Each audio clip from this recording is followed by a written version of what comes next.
En Slovaquie, une victoire en demi-teinte pour Robert Fico. Si le Premier ministre sortant est arrivé en tête des législatives ce samedi, la tâche s'annonce ardue pour constituer un gouvernement de coalition. La formation du dirigeant social-démocrate a perdu la majorité absolue au Parlement et devra composer avec un paysage politique fragmenté. Il est vrai que les résultats de ces élections sont très compliqués, ce qui confirme que notre système politique reste très vivant.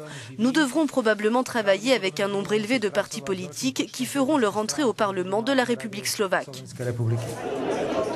8 partis seront désormais représentés à la Chambre basse à l'issue d'une campagne marquée par les discours de rejet de l'accueil des migrants, y compris de la part du pouvoir en place.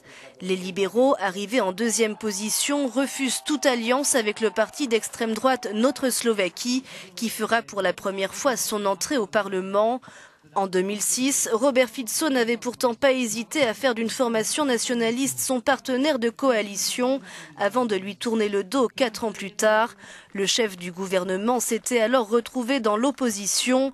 Mais ce scénario pourrait se répéter aujourd'hui si le dirigeant social-démocrate ne réussit pas à former un exécutif dans les semaines à venir. Une situation délicate alors que la Slovaquie doit assurer la présidence de l'Union européenne dès juillet prochain.